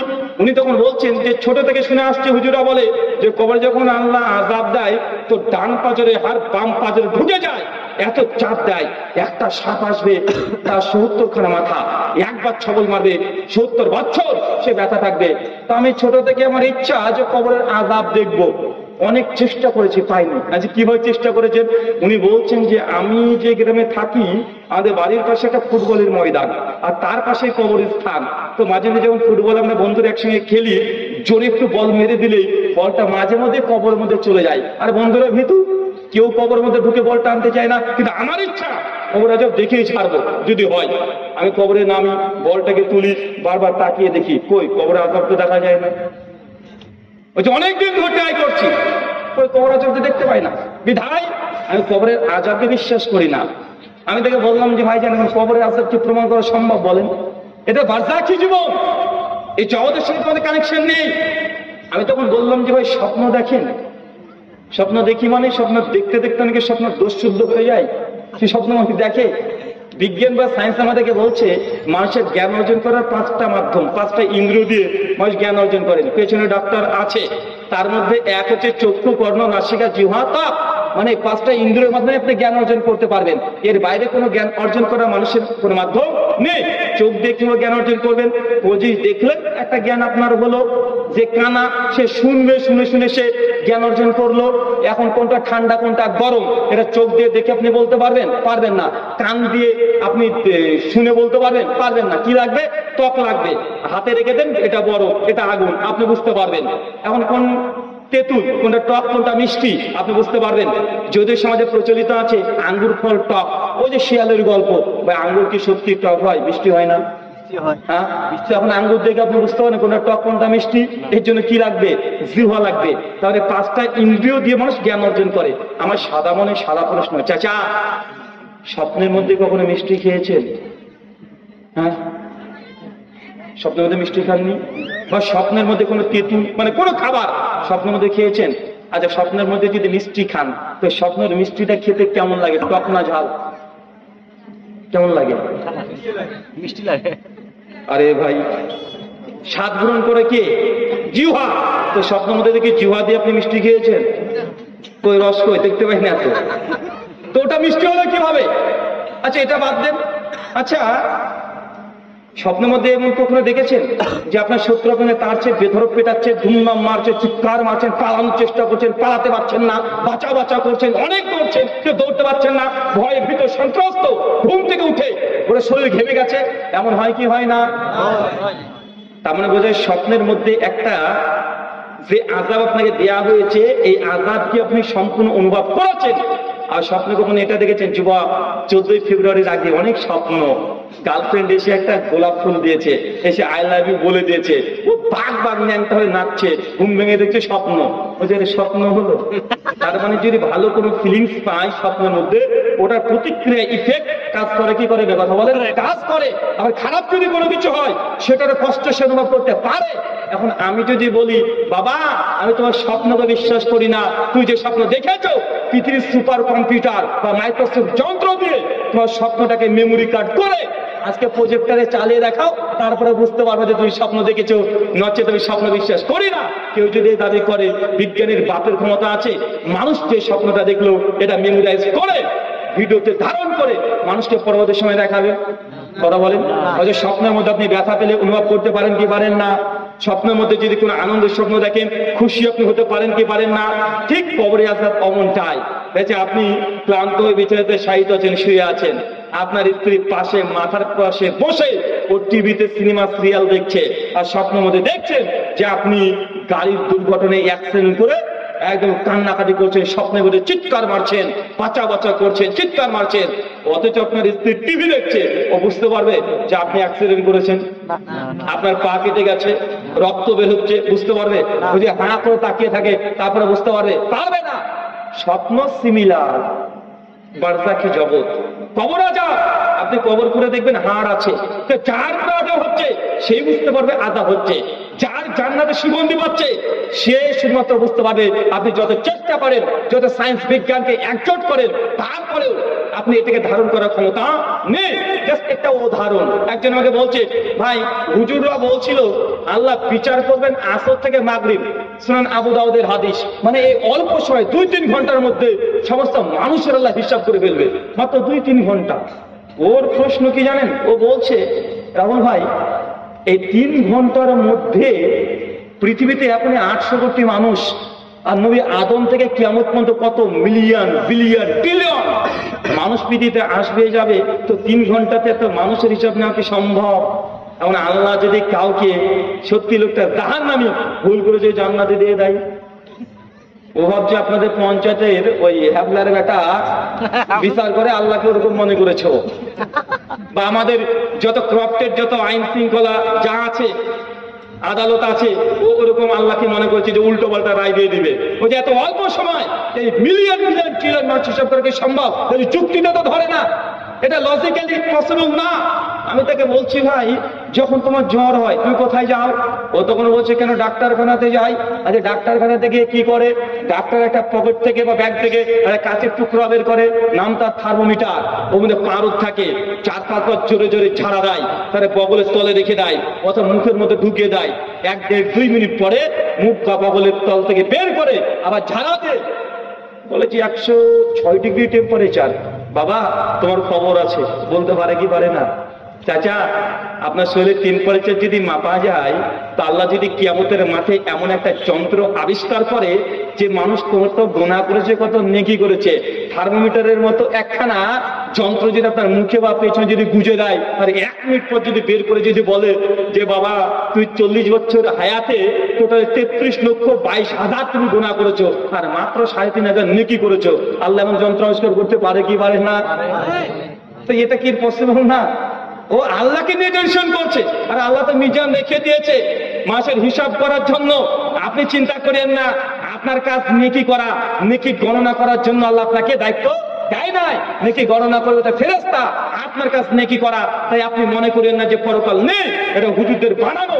আপনার যদি আরো যুক্তি লাগে, আরো লজিক লাগে, সায়েন্টিফিক প্রমাণ লাগে, প্রশ্নোত্তর পরে আপনি আমার সঙ্গে বসতে পারেন যে হুজুর আমি পরকালকে বিশ্বাস করি না।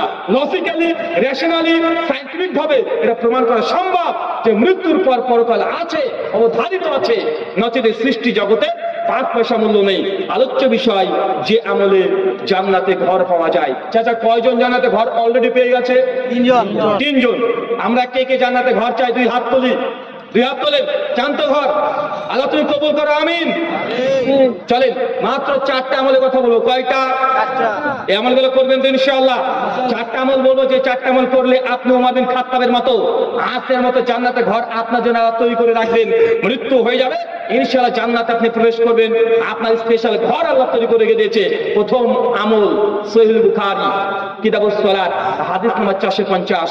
আল্লাহ নবী বলছেন, কেউ যদি দুনিয়াতে একটা মসজিদ তৈরি করে, বাইতুল ফিল জান্নাহ, আমি আল্লাহ তার জন্য জান্নাতে একটা ঘর দিয়ে দিব। চাচা কি আমল করতে হবে? আরো জোরে, কোন আমল? মসজিদ নির্মাণ, মসজিদ তৈরি করতে হবে। যদি মসজিদ তৈরি করেন জান্নাতে ঘর পাবেন। আজকে ভারতবর্ষের প্রেক্ষাপট কথা না বললেই নয়। ওয়াকফ বোর্ড চলছে না এখন? এখন অ্যাক্ট হয়ে গেছে। এটা বিল ছিল, এখন অ্যাক্ট হয়ে গেছে। আজ থেকে 30 বছর আগে 1992 6 ডিসেম্বর বাবরি মসজিদকে নিয়ে অনেক দ্বন্দ্ব ঝামেলা চলেছে। 30 বছর পর রায় ঘোষণা হয়ে বাবরি মসজিদকে দখল করা হয়েছে। তবে এটা কোনো ফরেন্সিক রিপোর্টের দ্বারা নয়, এটা বিশ্বাসের দ্বারাই তারা সুপ্রিম কোর্টে এই রায়টা দিয়েছে, যেটা বিশ্বাস থেকে আমরা এই রায়টা দিয়েছি। কোনো লজিক্যাল যৌক্তিক কোনো তথ্য প্রমাণ ছাড়াই শুধু বিশ্বাস দিয়ে রায় দিয়ে দিয়েছে। দিয়েছে না ভাইজান? দিয়ে দিয়েছে।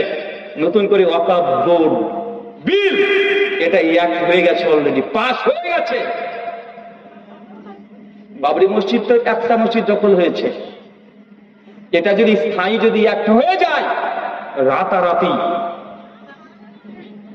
লক্ষ লক্ষ যত মসজিদ, মাদ্রাসা, কবরস্থান রাতারাতি সরকার চাইলে দখল করে নিতে পারে। পারে কি পারে না?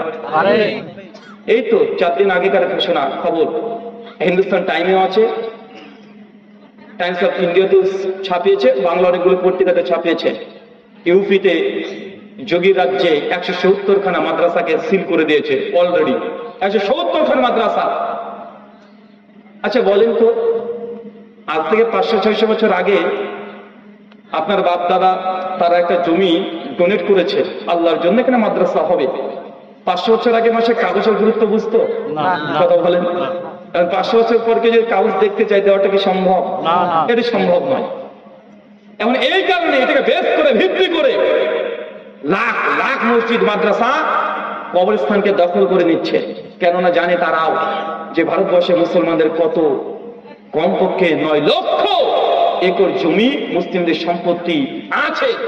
আর এই সম্পত্তির উপরে এমন এমন ভারতবর্ষের বিখ্যাত বিখ্যাত প্রতিষ্ঠান গড়ে আছে, এটা যদি মুসলিমরা যদি দখল করে নেয়, ভারতবর্ষের বৃহত্তর অনেক অনেক বড় বড় জিনিস এই ওয়াকফ সম্পত্তির উপরে নির্মাণ করা হয়েছে। শুধু কলকাতার দেখেন, কলকাতায় যদি দেখেন গোটা পশ্চিমবাংলায় ওয়াকফ সম্পত্তি কতগুলো আছে, ভারতবর্ষের রেলের যে জমি তার অনেক অংশই ওয়াকফ সম্পত্তির উপরে আছে। ভারতবর্ষের বিখ্যাত ধনী ব্যক্তির নাম কি? আম্বানি যে বাড়িটা করেছে কোন জমির উপরে? তো এখন তাদেরকে বাঁচাতে হবে না? এখন যদি মুসলিমরা যদি এই জমির যদি দাবিদার হক যদি হয়ে যায়, তাহলে বলেন তো এইসব বাড়িগুলো থাকবে না? তার জন্য এখন বাধ্য হয়ে এই কাজটাকে করতে হচ্ছে। আল্লাহ নবী বলছেন কেউ যদি একটা মসজিদ নির্মাণ করে দেয় বাইতুল ফিল জান্নাত, তার জন্য জান্নাতে একটা ঘর আছে। কিন্তু আমাদের বাঙালি মুসলিম শিক্ষা দীক্ষা আমরা কম, আমাদেরকে বোঝাচ্ছে দেখেন ওয়াকফ সম্পত্তি তো এর আগে বিভিন্ন রাজনৈতিক দলের নেতারা অনেক অনেক খেয়েছে, তো আমরা এটাকে নিয়ন্ত্রণ করতে চাই। এটা নিয়ন্ত্রণ করে সঠিকভাবে এটা মানুষের মধ্যে মুসলিম সোসাইটির উন্নতির জন্য আমরা ব্যবহার করতে চাই। ভাই যারা বলছে তাকে আপনি বিশ্বাস করতে পারবেন? যারা মুসলমানদের মসজিদের উপরে শুধুমাত্র একটু জুমার নামাজ পড়বে এই অনুমতি দেয় না, তারা নাকি মুসলমানের সম্পত্তি বা মুসলমানকে ভাগ দিবে। ভাই এটা মানুষ না পাই যাওয়া বলেন তো? ওরা কি আমাদেরকে বোকা মনে করে না তারা নিজেরাই বোকা? যে আমাদের মসজিদের উপরে আমাদেরকে সপ্তাহে একদিন নামাজ পড়তে দেবে না, মসজিদে আজান দেওয়ার জন্য অনেক জায়গাতে বাধাগ্রস্ত করছে। যদি আলহামদুলিল্লাহ পশ্চিমবাংলা এই দিক দিয়ে ওটা ভারতের মধ্যে সব চাইতে সুফি যদি কোনো জায়গা থেকে ধর্ম নির্কন্দল হয় না, পশ্চিমবাংলা কয়েক নম্বরে চলে আসবে। তাদের রাজ্যে যারা এই দাবি করছে মুসলমানদের ফ্রিজে গরুর গোশত আছে না নাই, এই সঙ্গে কতজনকে মব লিঞ্চিং করে দিয়েছে, কয়েকশো মুসলমানকে হত্যা করা হয়েছে হয় না? কথা বলেন। যারা এই কাজটা করছে তারা বলছে আমাদের নাকি কল্যাণ চায়, আমাদের নাকি উপকার করতে চায়, আমাদেরকে নাকি খুব ভালোবাসে। তারা মানে আমাদের ভালোবাসাতে তারা নাকি মানে এতটাই ভালোবাসে যে আমাদেরকে নিয়ে এত কিছু চিন্তা করে। চিন্তা করতে পারছেন? আমি বুঝি না যে এটা কাকে কি বুঝায়।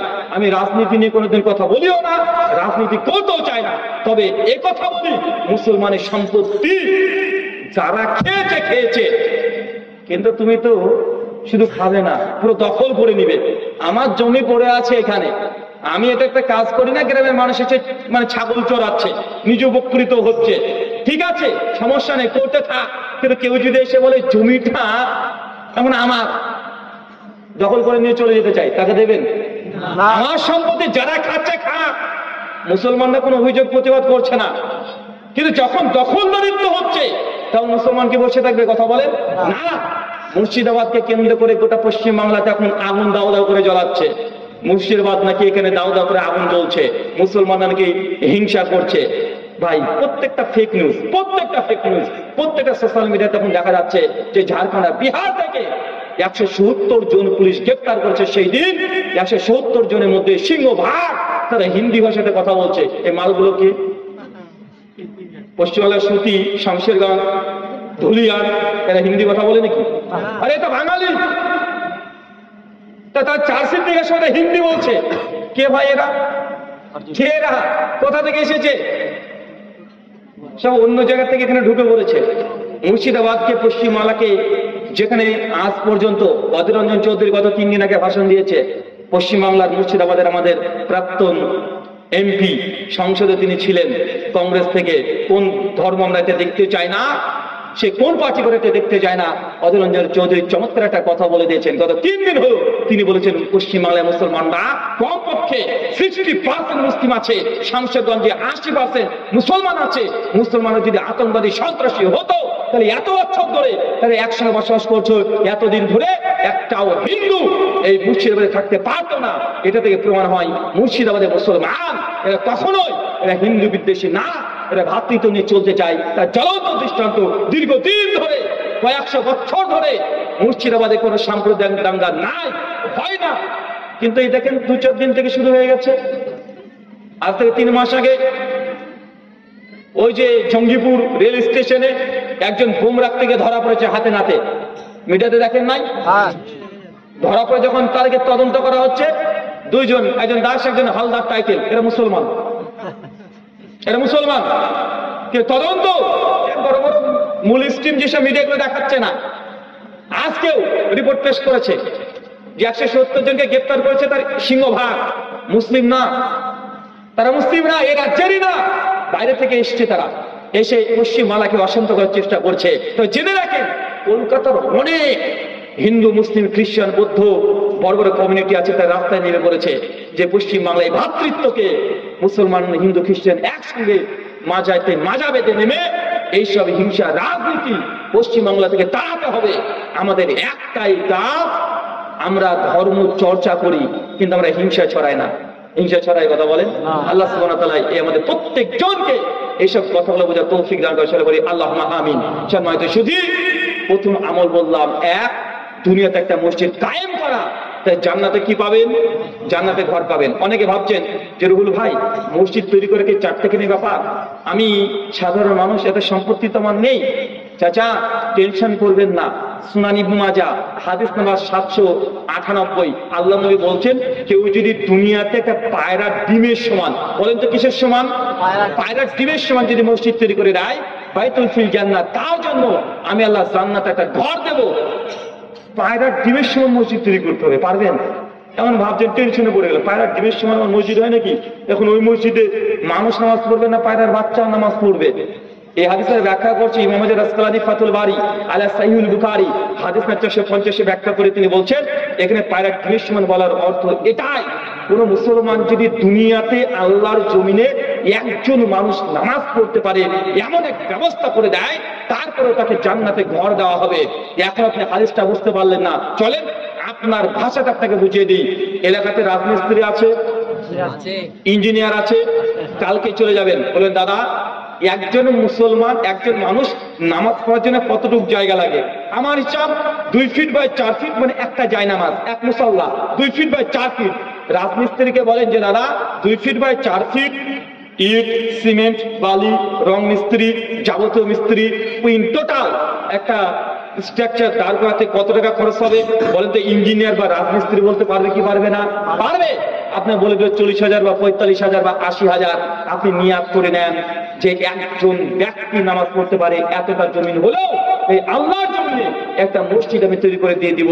যদি মসজিদ তৈরি হয় মসজিদ কমিটিকে বলে দেন এক মুসাল্লা তৈরি করতে যা খরচ হয় আমি একাই দেব, 40,000 হোক, 25,000 হোক বা 1 লাখ হোক। পারবেন কি পারবেন না? পারবেন তো চাচা ইনশাআল্লাহ? আপনার ইনশাআল্লাহ বলতেও ভয় পান, কারণ বাঙালি। যদি ইনশাআল্লাহ বলে, যদি সত্যি আবার যদি আল্লাহ কবর থেকে যদি কিভাবে যদি বের করে নেয়, মানে বাঙালিটা ভয়ও করে ইনশাআল্লাহ বলতে। আশ্চর্য। চলেন টাকা পয়সার কথা বলছি না, কারণ টাকা পয়সার কথা বললেই বাঙালিরা আবার উঠতে শুরু করে দেয়। আমল নাম্বার 2, সুনান তিরমিজি হাদিস না 415, আল্লাহ নবী বলছেন কেউ যদি প্রতিদিন ফরজ নামাজ ব্যতীত পড়ার পরে 12 রাকাত সুন্নাত নামাজ, চাচা কোন নামাজ? আরো জোরে, কোন নামাজ? সুন্নাত নামাজ। কত রাকাত? 12 রাকাত। কখন কখন? জোহরের আগে 4, পরে 2, মাগরিবের পরে 2, এশার পরে 2, ফজরের আগে 2, টোটাল 12 রাকাত কেউ যদি নামাজ পড়ে সুন্নাত, বাইতুল ফিল জান্নাত, তার জন্য জান্নাতে একটা ঘর আছে। মায়েরা 12 রাকাত সুন্নাত নামাজ মিস করা যাবে না। স্বামীকে আজকে বলে দিবেন, হুজুর বক্তব্য দিয়ে বলেছেন 12 রাকাত সুন্নাত নামাজ পড়লে জান্নাতে ঘর পাওয়া যায়। আগামী কাল থেকে তোমার খাবার প্রতিদিন 1:10 দিতাম, স্বামীকে বলে দিবেন আজ থেকে 1:30টার দিকে দেবো। কেন? সুন্নাত নামাজ পড়বো। তোমার সংসার করছি 20 বছর, 20 বছর তোমার ঘর করছি, এই 20 বছর ঘরের জন্য জান্নাতে অনন্তকালের ঘর আল্লাহ দেবে। ওই আমল থেকে বঞ্চিত হতে চায় না, তাই 12 রাকাত সুন্নাত মিস করা যাবে না। এখানে আহলে হাদিস সমাজ সুন্নাতের উপরে গাফেল। এই হাদিসের উপরে সবচেয়ে বেশি আমল করে হানাফি ভাইরা। কারা করে? সুন্নাত মিস করে না, মিস করে? কথা বলেন। আর সুন্নাত তো পড়ে 2 রাকাত আবার নফল নামাজ বসে বসে পড়ে কি পড়ে না? এই আমলটা তাদের মধ্যে বেশি আছে। এই সুন্নাত 12 রাকাত নামাজ যতক্ষণ মুকিম অবস্থায় আছেন, বাড়িতে আছেন, মুসাফির না হয়েছে, ততক্ষণ 12 রাকাত সুন্নাত নামাজকে মিস করা যাবে না। প্রশ্ন, ভাই ফজরের সময়তে বাড়ি থেকে মসজিদে যাচ্ছিলাম, সুন্নাত 2 রাকাত নামাজ পড়া হয়নি, গিয়ে দেখছি জামাতে ইমাম সাহেব দাঁড়িয়ে গেছে, সূরা ফাতিহা চলছে। এখন আমি তো সুন্নাত 2 রাকাত পড়িনি, কি করব? চাচা ডাইরেক্ট জামাতে শামিল হয়ে যান। কেন? কারণ ফরজ নামাজের ইকামত পড়ে গেলে ফরজ ব্যতীত কোনো নামাজ নেই। ইমাম সাহেবের সঙ্গে ফজরের 2 রাকাত ফরজ নামাজ পড়ে সালাম ফিরিয়ে দেন। চট জলদি উঠেই 2 রাকাত যে আগে সুন্নাত পড়তে পারেননি এটা পরে নেন। কথা কি বুঝতে পারলেন? তারপর আপনাকে পড়তে হবে। এটা সুন্নাত 12 রাকাত নামাজ হেফাজত করতে হবে ইনশাআল্লাহ। আমল নাম্বার 3, সুনান দারিমি হাদিস নাম্বার 438। শেখ আলবানী সহিহুল জামির মধ্যে হাদিসকে সহিহ বলেছেন। শেখ সাহেব আরনাউত কিছুটা দুর্বল বলেছেন কিছু ত্রুটির কারণে, তবে শেখ আলবানী 4টে সনদ থাকার কারণে হাসান লি গয়রি বলেছেন। আল্লাহ নবী বলছেন কেউ যদি প্রতিদিন 10 বার সূরাতুল ইখলাস পাঠ করে। চাচা কোন সূরা? সূরা ইখলাস মুখস্থ আছে? না বাবা মুখস্থ নেই, আমি তার মাদ্রাসায় পড়িনি। চাচা সূরা ইখলাস আপনার মুখস্থ আছে, নামটা জানেন না তাই তো। বাবা কোন সূরাটা? ওই যে সূরা কুল, আপনি যেটা জানেন কুল হুয়াল্লাহু আহাদ, বলো তিনি আল্লাহ এক এবং অদ্বিতীয়। আল্লাহুস সামাদ, তিনি আল্লাহ কারো মুখাপেক্ষ নন।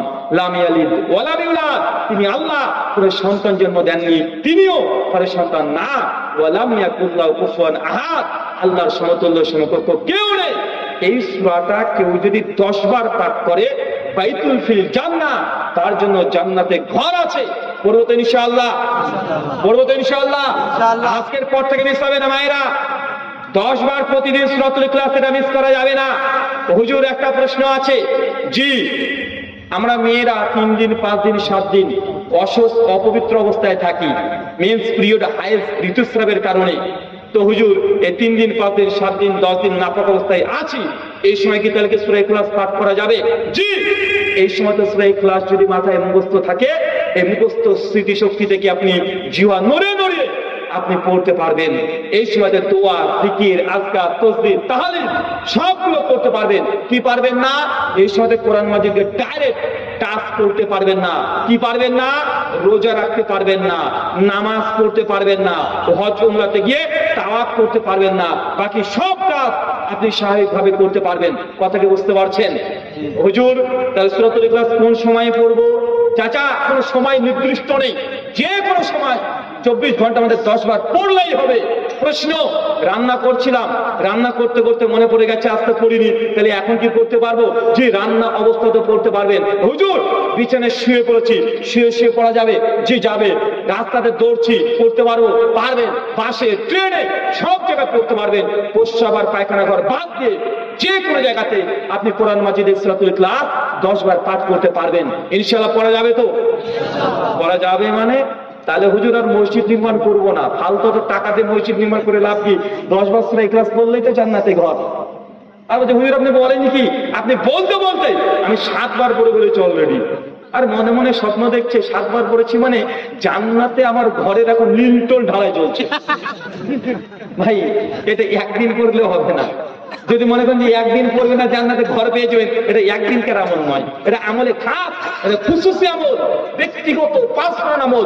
জিন্দেগিতে আপনি মিস করবেন না। স্বেচ্ছায় অনিচ্ছায় যদি ভুল হয়ে যায় আল্লাহ ক্ষমা করবেন, কিন্তু ইচ্ছাকৃত অনিয়ার কারণে এই সূরা ইখলাস মিস করা যাবে না। করবেন ইনশাআল্লাহ? বলেন কয়টা আমলের কথা বলেছি? 3টা। আর একটা 4 নম্বর আমল সুনান তিরমিজি হাদিস না 478, শেখ আলবানী সহিহ বলেছেন। আল্লাহ নবী বলছেন কোন বান্দা যদি প্রতিদিন ফজরের সালাত আদায় করেছে, তারপর জায়নামাজে বসে আছে, অনর্থক কোনো কথা বলেনি, মাঝখানে তাসবিহ, তাহলিল, জিকির, আজকার, কোরআন মাজিদে ব্যস্ত ছিল, একটু পর সূর্যটা উদিত হয়েছে, লাল লালিমা চলে এসেছে, এই ওয়াক্তকে কি ওয়াক্ত বলে? চাঁদের।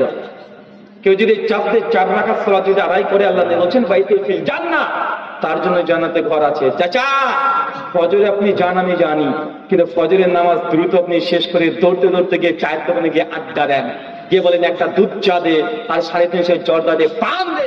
চাচা ওই জর্দা পান খেয়ে জান্নাতে ঘর পাওয়া যাবে না। পাবেন নাকি? কথা বলেন। আপনি মসজিদে বসে থাকছেন জায়নামাজের উপরে, অনর্থক কোনো কথা, বাজে কোনো কথা, কোনো গল্পতে মেতে ওঠা যাবে না। তাসবিহ, তাহলিল, জিকির, আজকার করবেন, ফেরেশতারা দুআও করতে থাকবে। যখন চারটে সালাতের ওয়াক্ত হবে 4 রাকাত নামাজ পড়বেন, জান্নাতে ঘর পাবেন। কয়টা আমল বললাম? 4টে। আচ্ছা আর একটা আমলের কথা বলে দিই, আর একটা আমলের কথা বলে দিই, সেটা হচ্ছে মুসনাদ আহমদের রিওয়ায়াত। শেখ সাহেব আরনাউত সহিহ বলেছেন, শেখ আলবানী রাহিমাহুল্লাহ সিফাতুস সালাতুন নবীর মধ্যে হাসান বলেছেন।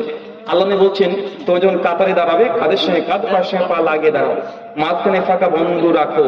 যদি কেউ এইভাবে সোজা 7টা যদি কাতারে দাঁড়িয়ে থাকে সালাত আদায় করে, নবী বলছেন বাইতুল ফিল জান্নাহ, তার জন্য জান্নাতে ঘর আছে। তার মানে চাচা আপনার বয়স 60 আমি জানি, 12 বছর বা 14 বছর একটা ছেলে যদি আপনার পায়ের সঙ্গে পা লাগিয়ে দেয়, আপনি চট করে বলেন বেয়াদবের বাচ্চা, বেয়াদব, তোর বাপের থেকে বয়সের হতে জানিস, পা লাগালি মানে এমন বলে কি বলে না? ওটা বলেন আছে না? চাচা, এটা বিয়াদবি নয়। কাদের সঙ্গে কাঁধ, পায়ের সঙ্গে পা লাগিয়ে সালাত আদায় করা এটা নবীর সুন্নাহ। এটা কি কথা বলেন? নবীর আদেশ, সুন্নাহ। যদি পালন করেন জান্নাতে ঘর পাবেন। তার মানে জামাতে যখন দাঁড়াবেন কাদের সঙ্গে কাঁধ, পায়ের সঙ্গে পা লাগিয়ে নামাজ আপনাকে পড়তে হবে। এই হাদিস যারা যুবক আছেন তারা আবার বাড়ি থেকে বউকে গিয়ে বলেন না যে কি গো চলো আজকে জামাতে নামাজ পড়বো, হুজুর বলেছে কাদের সঙ্গে কাঁধ, পায়ের সঙ্গে পা লাগালে জান্নাতে ঘর পাওয়া যায়, আসো কাদের সঙ্গে কাঁধ লাগাও। নিজের স্ত্রীর বা কাদের সঙ্গে কাঁধ লাগিয়ে দেখেন না জানো, কথা বুঝতে পারলেন না ভাইজান? কারণ আপনি তো বলতেন হুজুর ওটা তোমার বউ, কাঁধে কাঁধ লাগালে কি হবে? বউ হলেও পারবেন না, ওকে পেছনে দিতে হবে। কোথায় দিবেন কথা বলেন? পেছনে। ওর কাঁধের সঙ্গে কাঁধ যদি দিয়ে যদি নামাজ আদায় করতে শুরু করে দেন, কখন যে আপনার গোসল খরচ হয়ে যাবে নিজেও বুঝতে পারবেন না। তাই ওকে পেছনে রাখবেন। কথা বুঝতে পেরেছেন? আমল কয়টা বললাম চাচা? কয়টা আমল বলেছি? 5টা। চট করে দাঁড়িয়ে একজন বলেন তো কি কি আমল বললাম, বলেন। সব আলোচনা ভুলে গেলে কষ্ট করেন, ভুলবেন না। আজকে আলোচনা থেকে যেটা শিখলেন, কয়টা আমল বলেছি? 5খানা, যে আমলগুলো করলে জান্নাতে ঘর পাবেন। শুধু আমলগুলো বলেন না, হাদিস নাম্বার বলতে হবে না, বক্তব্য দিতে হবে, শুধু আমলগুলো। কে বলতে পারবেন একজন? কিরে ভাই হাত তুলে না কেন? না টাকার অফার না করলে তুলবেন না? হ্যাঁ যেন 5 দুগুণে 10, 5টা বলতে হলে 100 টাকা দেবো। একটু আগে দিয়েছেন একজনকে 300 টাকা। বলেন 5টা শুধু আমলের নাম বলে, তাহলে 100 টাকা দেবো। 1 ঘন্টা ব্যাপী আলোচনা শুনছেন, কিছু ইনকাম হোক আপনার। কে পারবেন? দেখেন গুগল টুগুল করে নামাজখান থেকে আবার ওইভাবে তার হবে না রে বাবা। টাকাটা টাকা পয়সার ব্যাপার ভাই, খুব সূক্ষ্ম বিষয়। আরে ভাই শুধু আমলগুলোর নাম বললেই হবে, পয়েন্টগুলো হেডিং, জাস্ট হেডলাইন, ভেতরে বলতে হবে না। টেনশনে পড়ে গেছে, মানে আমার টাকাটা বেঁচে যাচ্ছে। আপনি বলবেন না? আচ্ছা 5 সেকেন্ড সময় থাকলো। আর 1 2 3 4 5 স্টপ। যান, টাকা আর পেলেন না।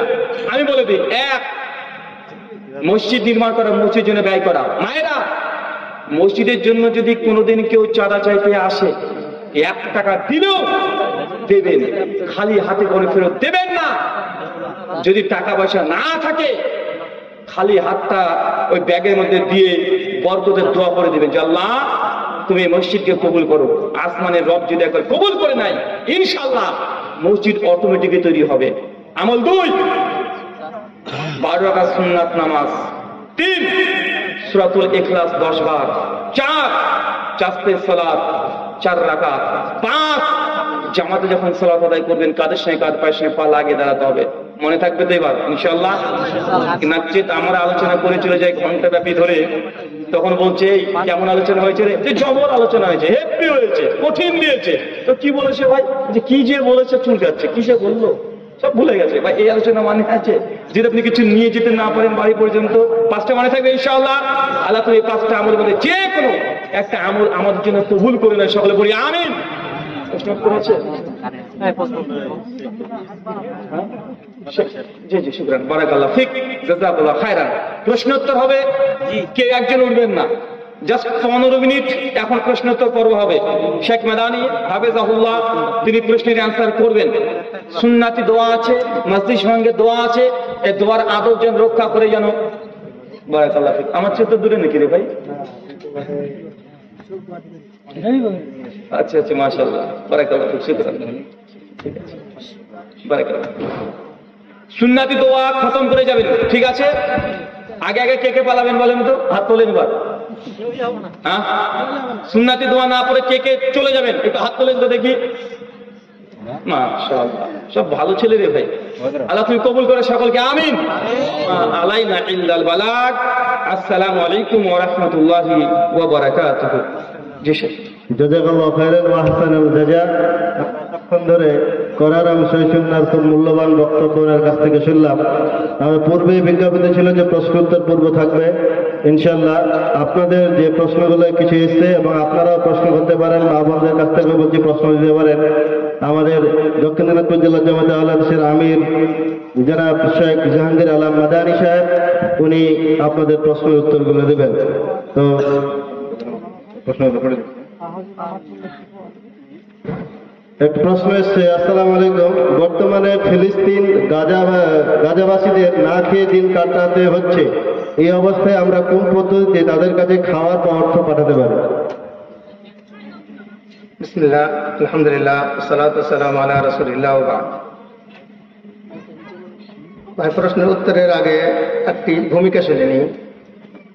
হযরত আব্দুর রহমান বিন মাহদি, যে ইমামে আহমদ বিন হাম্বলের শিক্ষক, ইমামে আহমদ বিন হাম্বলের শিক্ষক ইমাম বুখারী, আর ইমাম বুখারীর শিক্ষক ইমাম আহমদ বিন হাম্বল। আব্দুর রহমান বিন মাহদি বলেন, আমরা একদা ইমামে মালিকের মজলিসে বসেছিলাম।